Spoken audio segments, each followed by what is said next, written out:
Good afternoon, and thank you so much for tuning back to Girl Talk with Kaelin, where we discuss millennial women on the rise. I'm your host, Kaelin Ann, and I'm just so grateful to be here today. A special thanks goes to Kevin Adele and the Word Network for allowing millennials to have a platform here. Today's topic is a seat at the table, and we have a special guest, Alessandria. Thank you so much for coming on. Thank you for having me. Of course. So can you just tell us a little bit about yourself and your past experience in fashion? Well, yes, so I am born and raised here in Detroit, Michigan. I am a mother of two beautiful little boys, a 4-year-old and a 1-year-old, and a wife to an amazing, brilliant, smart husband. So I've actually been in the fashion industry for almost 20 years now. Wow. I started out as a buyer. I received my degree in merchandising from Kent State University. I started off in buying and merchandising, and then I decided to drop all of that and start fresh, start all over, and go back to school at Parsons in New York City for fashion design. So I've been working about 10 years in merchandising and 10 years in design now. That's incredible. So how did you get into fashion? You know, it was especially something that, in Detroit. Being in Detroit, we don't have a fashion scene here, really. Detroit so how did you get into that? It's something that's just, it happened. I was 11 years old. I was watching a television show called Video Fashion Weekly that aired on like Channel 62 or something. And it came on and I saw a Versace fashion show with Linda Evangelista and Naomi Campbell and all these supermodels. And I was like, what is that? Right. And then after that, I saw a fashion show with Catherine Hamnett, who's no longer around as a designer. She's behind the scenes. And I was like, this is what I want to do. I don't know what that is, but this is what I want to do. I love it. And so I just started researching. We didn't have the internet, you know, then, so I just had to kind of pound the pavement and research myself. And I knew I always wanted to go into merchandising and buying and design, and I just sort of went for it, and that was it. Wow. That's incredible. That's incredible. Thank you. And so, again, today's topic is a seat at the table. Yes. Because, you know, from experience, it doesn't seem like there's too many of us in the fashion industry who has the capability to bring other people up, you know, who look like us. And so how does African Americans influence the fashion and culture in America? Because it seems like we have, like, everyone's always trying to copy us, you know, and trying to do things like us, but we never want to get credit, or no one ever wants to give us credit for it. Yes. So how has, like, this pop culture in general, like, how have we influenced? Yes. Well, I mean, no one has swagger like us, and they can't deny it. And that's the reason why everyone follows what we're doing. You know, whether it's in music, whether it's in fashion, whether it's to what we're eating at the moment, just how we speak. Yeah. We have a lot of influence. Yes, we are not getting the credit that we deserved. It was much worse years ago. It's better today, especially with social media and people wanting to have an awareness and wanting things to be authentic and feel authentic and to know where something came from. So it is a much better, it's much better out there today than it was before. But as far as what we've influenced, it's everywhere. Right. And, you know, you go to the UK, you know, you go to Canada, you go to France, you know, you see French rappers, you see them trying to dress like us. Yeah. Even in Africa, my husband's from Africa, I see the videos of them on YouTube and their videos. It's emulating us and what we do and our swagger, and we can't deny that. And I think as long as we just keep pushing that forward and keep being true to who we are, they'll take notice and they can't deny us. Right. And, you know, but I feel like a lot of just us as a culture, we don't really know that, though. We don't know, like, they're taking our swag, they're taking the things that we're doing and trying to make something else out of it. You know what I'm saying? Like, we don't really know, like, where our people come from. We don't really know the true, like, beauty behind, you know, what we started. Yes, we aren't, the younger generation is not as aware of where we came from and how we got here. Yes, but I think that is up to us, you know, people who are a little bit older, to sort of educate and to nourish them and to help them grow and to help them understand. So if we're not out there doing that for them, how can we, you know, knock them for not knowing? You know, they also have to have the, you know, the passion to want to go out and learn and know about it themselves. But, you know, it comes with age and it comes with time and a little wisdom. And then, you know, you kind of come around and you're like, I want to know where that came from. That doesn't seem, you know, authentic to who they are, but where did that come from? I see it all the time. Yeah, all the time. It happens. But, you know, as a designer in fashion, there are more designers who are aware of that because they have taken influence from black culture. And, you know, even like Alessandro Michele over at Gucci, you know, he loved that culture that Dapper Dan was doing out of Harlem. So he decided to partner with him for a pre-fall collection and actually design the collection together. So there are some designers and there are some companies who are aware of it, but also give you credit where credit is due. So, you know, it's baby steps, but we're getting there. And so who are some of your favorite black designers? Oh God, there's so many. Anywhere from, I love Stella Jean out of Italy, out of Rome. I love Carly Kushni in New York City with her brand. There's also Kirby Jean Raymond for Pierre Moss, who just recently won the CFDA Vogue Fashion Fund Award. There's Telfar, who won the award the year before that.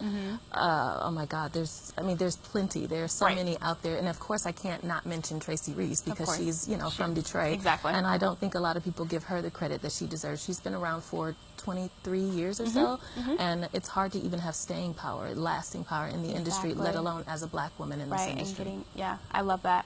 And so some of the people that you mentioned, I really haven't heard of them before. Oh, yeah. So I feel kind of bad. But that's the thing, like, I don't know. Like, and these people, you know what I'm saying? I don't know the work and the things that people of my, of my culture has done in the fashion industry. How do I educate myself on that? Because I don't really see too many spreads about black designers and, too many collaborations in that instance. So how do I educate myself to know, know those people? It's sort of like a deep dive through Google. You do searches, you say black designers, current hot black designers, new black designers. You kind of come across it there. And for me, I always follow style.com and Vogue and Elle and all these magazines and publications. And every blue moon they'll mention someone and it'll stick in my head, and I'll go out and I'll seek them and I'll keep following them from there. But I mean, we do have, the Olivier Rousteing at Balmain. He's amazing, of course. We have Virgil Abloh at Louis Vuitton. So there's these amazing black designers or creative heads at the helms of these, established European houses that are there that are also favorites of mine as well. But they've gotten the credit. They're out there. Their faces out there. They're making it known. They're making it easier for us. But then there's these smaller designers that I just love, that I can't wait for them to sort of get that light and shine as well. Yeah, I love that. And so how can our culture give those people the light? Like, how can we encourage or just, support them if we don't really know too much about them, or, you know what I'm saying? You got to seek it out, we have to be willing to put the work in as well. Right. And the designer is doing the work that they can. They've got their PR, they've got their social media, they're trying as much as they can, but they can only reach so far. It takes the other part of the consumer to actually want to engage and want to seek it out. If you do a search on the internet, you'll find what you need. It's there. But you just have to be willing to put the work in as well, because we aren't as visible. We're not in all the pages of every magazine or every website, spread. So it takes a little bit of work, but we're there. I love that. And so I found this quote online. It says, mainstream fashion does not have a diversity problem. It has a black problem, a black people problem. Do you agree with the statement? I read that as well. I have to disagree. Okay. I don't think it is a black problem in general, because the landscape today is much different than it was 10 years ago. Right. There are more of us out there. There's not enough, but there is more. Right. And it takes time. I would love for us to just trailblaze through the doors and knock them all down. And we're here. We've got those C-suites and we're like ready to roll. But it takes time, and there's more awareness now. People are more engaged with what's going on and what's happening. So I think we are getting there. Okay. I do not think it's a black problem. I do think it's a diversity problem, because when you look at fashion, it's not just about African Americans not being in fashion. It's also, if you look at the people that work behind closed doors, and I can only go by my experience, it's also an ageism issue, and there's also a sizeism issue. There's not a lot of plus size people that work in the industry. There isn't a lot of, once you hit 50, it's hard to see a 50-year-old designer, a 45-year-old designer working at some of these well-known brands. So it's a diversity and an inclusivity problem, not just a black problem. I love that. And so what is it like to be black and in fashion? Well, again, the landscape is different today than it was 10 years ago. Okay, and so right now? Today is an amazing time to be black in fashion, because there are a lot of very forward-thinking people, especially coming up now, millennials and that. There are a lot of forward-thinking people who are hungry for change, who are hungry for correctness, for things to be right. And I think by us being black designers out there in the industry, there are some people who love and like to see the beauty in the black narrative, and just saying, yes, that's a black designer. I want to support them. I like their struggle. I'm interested in that story. I want to buy them. I want to help them. So I think right now is an amazing time to be black in fashion. But there's especially not, with social media. Especially with social media. But there's not a lot of resources for us to get out there and be in it. It is a very expensive thing to start your own line. You need a lotot of capital. So I think that's where... a lot of like grants or free money in the fashion industry? Yes, but it's not enough. You need a good 250, 500K to start a line the right way. I mean, yes, some people have done it with 20, 40,000, but literally they've like moving like turtle steps and not really getting along. You need a lot of money to start it, and I think that's where the divide comes in, where the barrier is for us, is where do we get that money? Right. And how do we get it going? And do you think there is like a collective of black people who are trying to open up spaces for other people?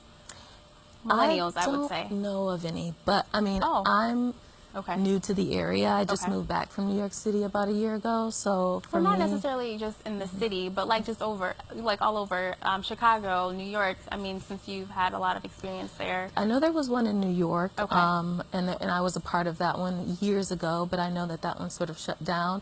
I mean, I know there's Harlem's Fashion Row that is doing what they're doing to make awareness for the black community, and the black designers in our community, and you know, there's always those champions of change, those Bethann Hardison, you know, and Iman, they get together and they do some amazing things with the fashion industry. So yes, there are, as far as like a collective group that sort of, you know, I guess sells clothing or helps designers to sell clothing. I don't know about that besides Harlem's Fashion Row, but I'm sure there are more There is some out there. And how can women of color make strategic moves to raise the visibility of other black women within the industry?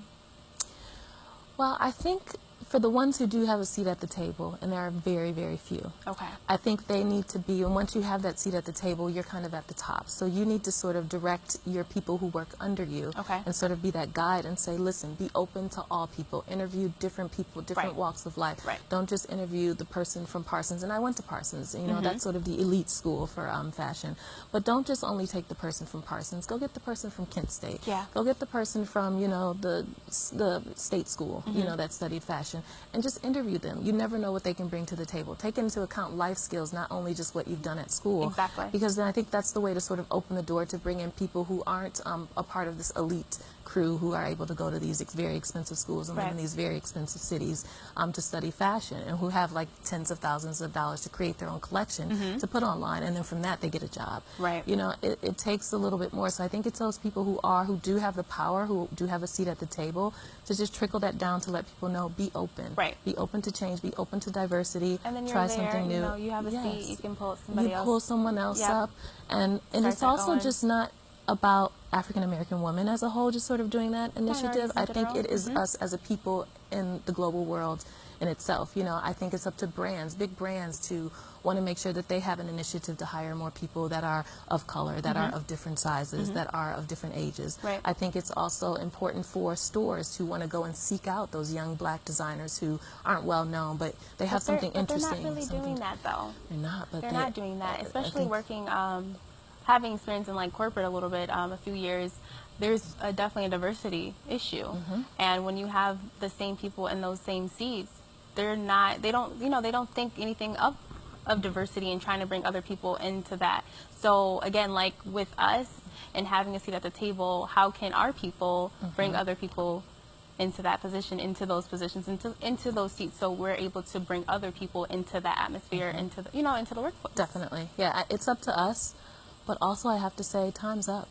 All those people in those seats who want to ignore it, who want to push it aside, I think there is a catalyst of change that is happening, and you can no longer sit back and do that. You have to be open to diversity, inclusiveness, or you know, you might be fired. You might be, you know, there's so much is happening right now. Just recently, the guy, the PR head of Victoria's Secrets, has been called out because he didn't want to hire plus-size models or transgender models for the Victoria's Secrets runway. Rihanna's spoken out. Everyone's spoken out about this. So yes, these are people, non-people of color, who are in these suites who aren't open to it, and you can't be that way anymore. It's up. The time is over. So I think, yes, we as a black people have to help to bring our people up and others up.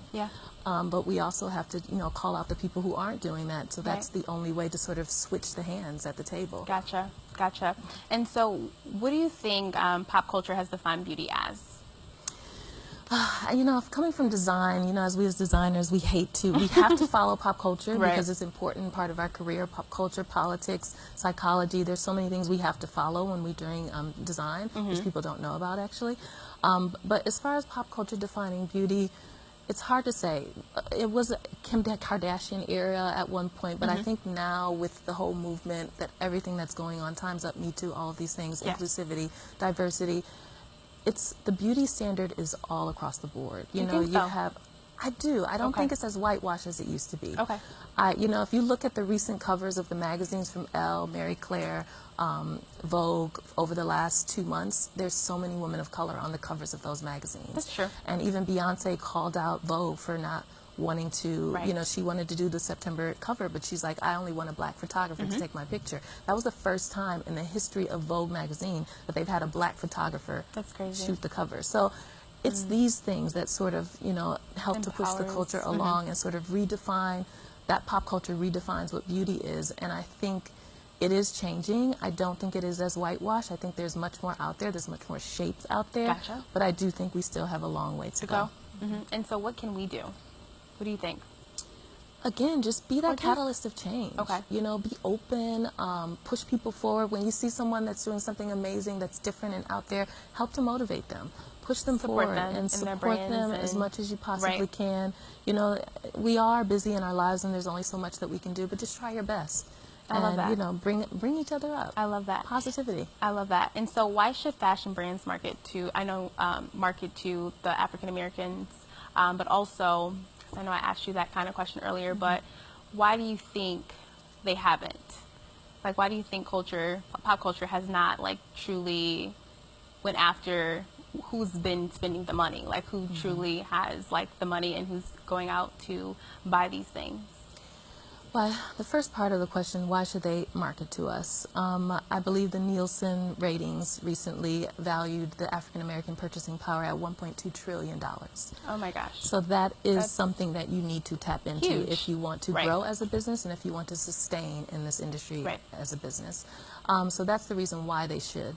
Why they have not, ignorance is the only way that I can say. Okay. They don't have those figures, or they're afraid to because they are afraid they might lose their something else. brand Like or look at their- Nike and Colin Gotcha. Kaepernick. You know what he did. They took a stand, but it worked for them. They lost customers, but they gained so much more. Exactly. So it's these people who are really sort of ready, who have the power to influence, but also who have the courage to influence. Right. I think that's what we need, and that's the only way that they can sort of push those boundaries and change them and move things forward. But, you know, we are a powerhouse. African Americans Yes. buy a lot. We do. And if you want we to see it on sustain- somebody, yes. oh, we're gonna get But it. we have to see it being authentic. It can't come off as something that is forced. It can't come off as something where you're trying, like cultural inappropriation or cultural Exactly. appropriation. Yeah. Those things, it has to be authentic, and then that's when we buy into it. So it's tough. It's a challenge, but if you do it and you do it right, you know, you'll be swinging the money all day. There you go. Yeah. That's a really good. Yes.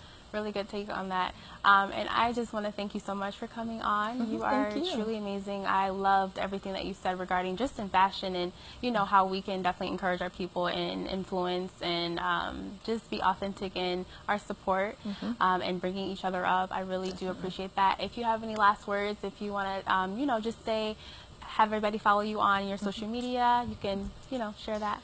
Well, my social media handle is Ali Redley, ALIREDLI, and that's my Instagram, and you can follow me there. And all I want to say is Black designers matter. They do. And thank you guys so much for tuning in to Girl Talk with Kaelin. I truly appreciate it. And please make sure you comment and share below. Take care, guys. Bye. That was incredible.